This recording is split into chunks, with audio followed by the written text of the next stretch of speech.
एक बार फिर से बात करते हैं श्रद्धा मर्डर केस की और अब बड़ा सवाल यह उठ रहा है कि क्या कभी जो मैदानगढ़ी का तालाब है इसके आसपास आफताब किसी को नजर आया? मैदानगढ़ी तालाब से भी कुछ हड्डियां बरामद की गई।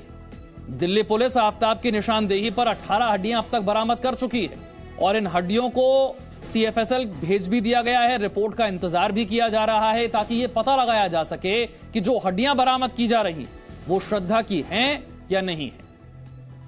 देखिए, ये वही तालाब है। अब सवाल यही उठता है कि क्या आफताब कभी इस तालाब के आसपास किसी को नजर आया? ये तालाब कितना पुराना है, कितना गहरा है? इन सारे सवालों का जवाब तलाशने के लिए जी मीडिया संवाददाता शिवम ने तालाब के आसपास स्थानीय निवासियों से बातचीत की है। श्रद्धा हत्याकांड के मुख्य आरोपी आफताब को एक बार आज फिर कोर्ट में पेश किया गया, जहां उसकी 4 दिन पुलिस रिमांड बढ़ा दी गई। हालांकि इस दौरान पुलिस ने कोर्ट को ये बताया कि आफताब ने इसी मैदानगढ़ी तालाब ये अनार उगा के हर साल 1 एकड़ की जमीन पर 10 लाख कमा रहे हैं। उनसे सीखना है तो फ्रीडम ऐप को अभी डाउनलोड कीजिए। आपका एक मैप बनाकर पुलिस को सौंपा है कि उसने कहां पर हड्डियां फेंकी हैं। अब उसके आधार पर पुलिस जांच करेगी। ऐसे में रिमांड को बढ़ाया जाए, कस्टडी को बढ़ाया जाए। हम उसी तालाब पर मौजूद हैं जहां से कुछ अवशेष अब तक बरामद हो चुके हैं और बाकी को लेकर पुलिस एक्टिव है। यहाँ पर चर्चा इस बात को लेकर चल रही है, पुलिस इस बात को लेकर मंथन कर रही है कि क्या इतने बड़े तालाब को खाली कराया जाना संभव है या फिर गोताखोर की मदद ली जाए। महावीर प्रधान जी हमारे साथ हैं, प्रेसिडेंट हैं RWA के, पुराने यहाँ के रहने वाले हैं। सर, इतना विशाल का तालाब है, 15 से 20 फीट गहरा है। कितना पुराना तालाब हुआ? कोई आइडिया आपके बुजुर्गों ने आपको बताया हो? ये प्राचीन तालाब है। जब से गांव मैदानगढ़ी हमारा बसा है तब से प्राचीन तालाब है ये गांव का। और कम से कम 150-200 साल हो गए, 55 साल की तो हमारी उम्र हो गई है और काफी पुराना प्राचीन तालाब है हमारे गांव का मैदानगढ़ी का। तो ये तो संभव नहीं लग रहा है मुझे कि ये तालाब खाली हो पाए। समय लगेगा, 15-20 दिन बीत जाएंगे अगर पुलिस कराती भी है। दिल्ली पुलिस अगर जो इस काम को कराती भी है पंप सेट लगा के, तो कम से कम 10 दिन 15 दिन बिल्कुल लग जाएंगे इसको खाली कराने में, क्योंकि काफी 15-20 फुट गहरा है और ये आप देखो 2 से 2.5 एकड़ में फैला हुआ है। और इसमें सबसे बड़ी परेशानी एक आएगी, उसका हम भी सहयोग करेंगे दिल्ली पुलिस का, कि जो इस तालाब में पानी आता है वो गांव की नालियों का पानी आता है, तो उसको भी रोका जाएगा। पुलिस ने आज ये दावा किया कि उसने एक मैप बनाकर दिया है कि उसने कहां पर हड्डियां फेंकी। क्या आपको लगता है कि गोताखोर से मदद कर सकते हैं? क्योंकि नीचे तो दलदल भी होगा, काई भी जमी होगी, वो खुद ना फंस जाए या हड्डियां अगर उसमें फंसी हुई है तो गोताखोर कैसे मदद करेंगे? नहीं, जैसे गोताखोर आएंगे उनका तो अपना ये कार्य उतना करने का उनको मालूम है, लेकिन आप जो कह रहे हो बिल्कुल सही है। इसमें दलदल है और काई भी है और मछलियां भी बहुत हैं, लेकिन जब ये पानी इसका पंप से बाहर निकाला जाएगा तभी इसके विषय में गोताखोर कुछ कर पाएंगे। सर, आप यहीं के रहने वाले हैं, कभी आपने आफताब या श्रद्धा को देखा हो? नहीं जी, हमने तो कभी नहीं देखा जी इनको। बाकी हमने पेपर में या मीडिया में देख रहे हैं, तभी से इस केस के बारे में हम जानते हैं जी। लोकल रेजिडेंट होने के नाते थोड़ा डर तो लगा हुआ, इतनी बड़ी घटना आस पड़ोस में हो गई, कोई जानकारी नहीं लगी।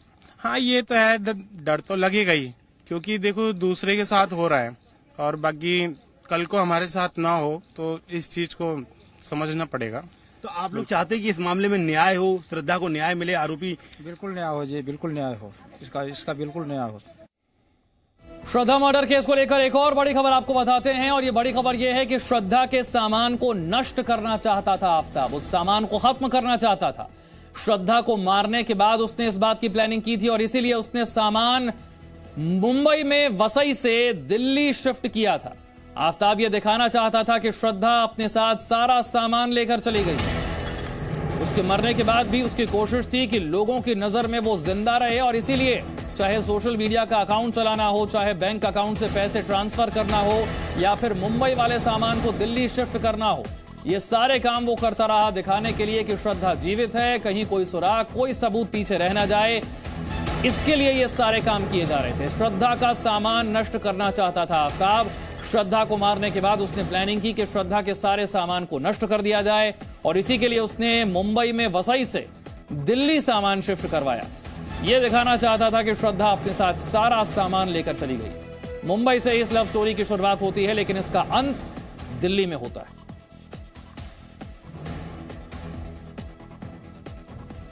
श्रद्धा मर्डर केस में अब तक क्या कुछ बरामद हुआ है, पुलिस की जांच किस दिशा में आगे बढ़ रही है, अब यह आपको बताते हैं।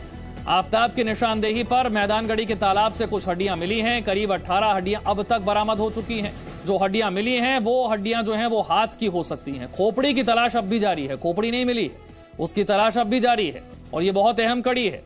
खोपड़ी की तलाश होना बहुत जरूरी है, उसका मिलना बहुत जरूरी है, इसकी तलाश अभी जारी है। मैदानगढ़ी के तालाब से कुछ हड्डियां जरूर मिली हैं, वहां पर तलाशी अब भी चल रही है।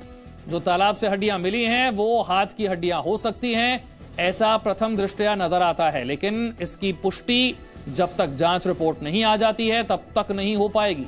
4 दिन की रिमांड बढ़ गई है आफ्ताब की और दिल्ली पुलिस के सामने चुनौती यही है कि शव के टुकड़े बरामद किए जाएं, हड्डियां बरामद की जाएं, खोपड़ी बरामद की जाए, ताकि ये पुष्टि हो सके कि आफ्ताब जहां जहां जो बता रहा है वो शव के टुकड़े या वो हड्डियां श्रद्धा की ही हैं। आफ्ताब की आज कोर्ट में पेशी हुई। कोर्ट में उसने कबूल किया कि उसी ने श्रद्धा को मारा। यह भी कहा कि वो बार बार प्रोवोक करती थी, गुस्से में आकर उसने श्रद्धा का मर्डर कर दिया। तो अब तक क्या कुछ बरामद हुआ है, अब तक का घटनाक्रम क्या है, इन तस्वीरों के जरिए आप समझ सकते हैं। 2 बार रिमांड पहले भी आफ्ताब की मिल चुकी थी, आज तीसरी बार मिली है रिमांड। 4 दिन की रिमांड और बढ़ गई है। कोर्ट में आज उसकी पेशी हुई। कोर्ट में उसने इस बात को कबूल किया कि श्रद्धा का मर्डर उसी ने किया है। अब इन 4 दिनों की रिमांड के दौरान दिल्ली पुलिस की कोशिश है कि और सबूत जुटाए जाएं। नार्को टेस्ट भी होना है आफ्ताब का, लेकिन उससे पहले पॉलीग्राफी टेस्ट होना है, इसके लिए इजाजत ली गई है। पहले पॉलीग्राफी टेस्ट, फिर नार्को टेस्ट, और दिल्ली पुलिस की कोशिश यही कि जिन सवालों के जवाब अब तक नहीं मिल पाए हैं उन सवालों के जवाब इन टेस्ट के दौरान हासिल किए जाएं।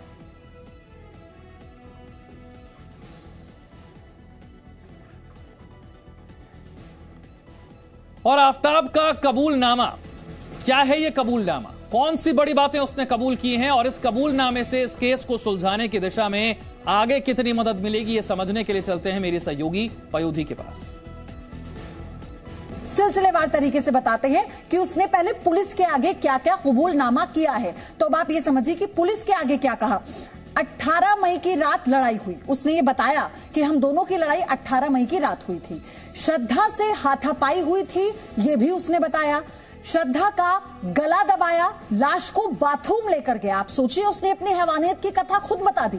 19 मई को बाजार गया, फ्रिज और आरी खरीदी, आरी से लाश के टुकड़े कर दिए। करीब 20 दिन तक टुकड़े वो फेंकता रहा, इस बात को उसने खुद कबूला है।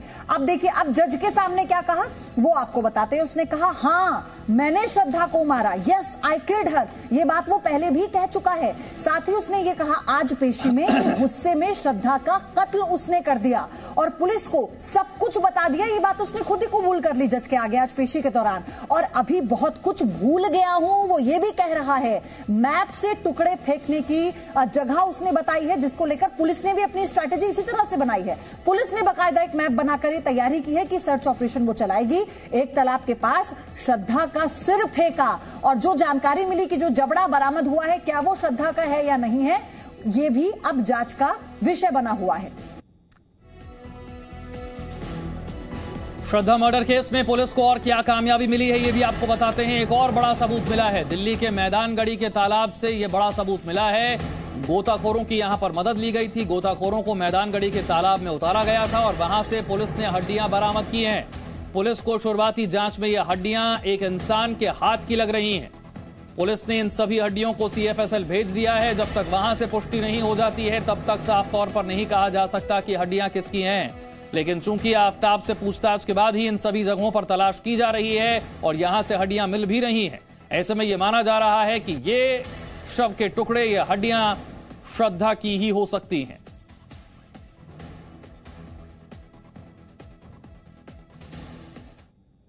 श्रद्धा मर्डर केस में यूं तो पुलिस की 14 से ज्यादा टीमें 5 राज्यों में सर्च ऑपरेशन चला रही हैं, लेकिन इस वक्त मैं उसी मैदानगढ़ी तालाब में खड़ा हुआ हूं जहां पर मंगलवार को पुलिस को कुछ हड्डियां मिली हैं। सबसे पहले तो ये आप बोर्ड देखिए, DDA के अंडर में ये तालाब आता है, तालाब जोहड़। सबसे बड़ी बात इसमें लिखी हुई है तालाब झील गहरी है, तालाब के आसपास ना जाएं, यानी कि ये बेहद गहरी झील है। और चूंकि ये लगभग 100 वर्षों से ज्यादा पुरानी है, ऐसे में पूरे झील में अगर आप यहीं से देखेंगे, मैं आपको पास से ये विजुअल दिखाऊं तो बेहद काई जमी हुई है। अगर आप उन किनारों पर देखेंगे तो दलदल बना हुआ है। ऐसे में सर्च ऑपरेशन इस तालाब में चलाना पुलिस के लिए बड़ी चुनौती बन गई है।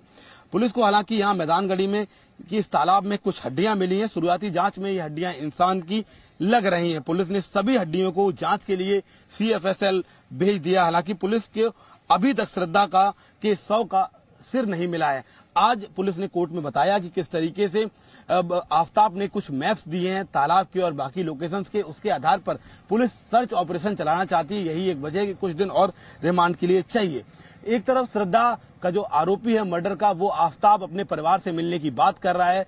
सूत्र बताते हैं कि आफ्ताब का परिवार फरार नहीं है, बल्कि वो लगातार पुलिस के संपर्क में है। आज कोर्ट ने इसकी इजाजत दे दी। लेकिन क्या इस तालाब से अब कोई अवशेष निकालना संभव है? अगर आप दूर देखेंगे सामने जो बाउंड्री के पीछे आपको तमाम जीव जंतु भी नजर आ रहे होंगे, बगुले, पक्षी। ऐसे में अगर उसने कोई बॉडी पार्ट ऊपर नीचे कहीं फेंका है तो बहुत हद तक ये भी पुलिस के अधिकारियों का मानना है कि उसको जीव जंतु, पक्षी खा गए हों। और अगर इसके अंदर है, चूंकि इतना विशालकाय तालाब है कि कोई भी अवशेष ढूंढना किसी बड़ी मशक्कत से कम नहीं है। चूंकि साफ तौर पर डीडीए के अंडर में ये तालाब आता है और उस पर बड़े बड़े अक्षरों में लिखा हुआ है कि तालाब, झील बेहद गहरी है। ये अनार उगा के हर साल 1 एकड़ की जमीन पर 10 लाख कमा रहे हैं।